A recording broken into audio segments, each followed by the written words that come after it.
Professor Williams, there's two pieces of what you have to do to win Michigan.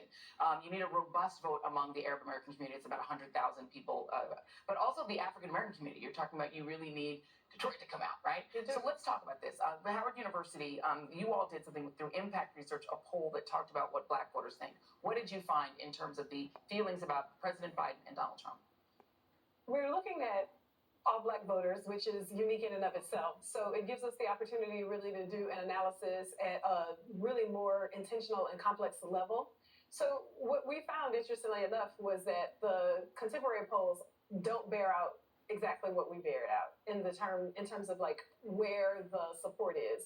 Some of the things, broad strokes, are absolutely true. Mm-hmm. There are some instances where Black women are still the stronghold. Black women are committed to the Democratic Party. But what we're also seeing is that Democratic voters are far more liberal if they are Black, and it doesn't matter what part of the state that they're in. So their concerns have shifted a little bit, and we ask them questions like, over the last 5 years, how have your politics shifted? And overwhelmingly, they've shifted to the left. That's right. Let's go through some of these numbers really quickly. Joe Biden getting, in this poll of Michigan, Black Michigan voters, 49% of the vote. Trump seemed high to me at 26%. Did that surprise you? And 9% for Kennedy.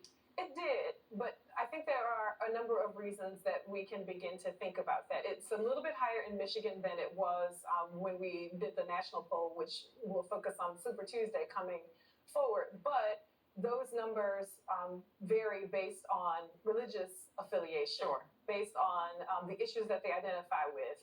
So if you're asking folks who identify more with threats to democracy, the numbers shift just a little bit. We were a little bit concerned. That it's that high. The other piece is that Black Michigan voters, reasons that you wouldn't vote, don't like the candidate, don't think it matters, don't think it changes anything, and what would actually get you to vote, which I thought was really fascinating. 18% saying, seeing that my vote will change my life for the better. That does seem to be an important thing. It is, because we are also trying to understand why people are making certain decisions. Our big thing really is getting people out to vote.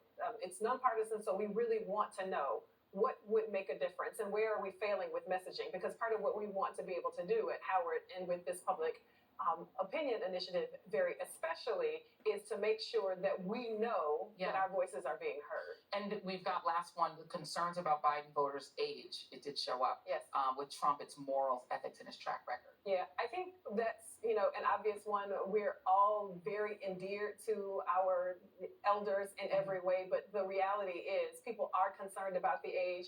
What we didn't show as much as the concern about like the replacement. So I think Black folks are still very comfortable with Kamala Harris. And last question, did Gaza come up in the poll? It didn't as much as we imagined that it would. We did ask the question very explicitly. We know that there are affinity groups and that Black folks relate very specifically to Arab Americans in Michigan, but the biggest number still for Black folks were the economy and jobs, which suggested that there's still a messaging problem because it's a strong economy and the unemployment rate is high. So messaging seems to be what the biggest problem is. And so I'm going to come back to you, Andy.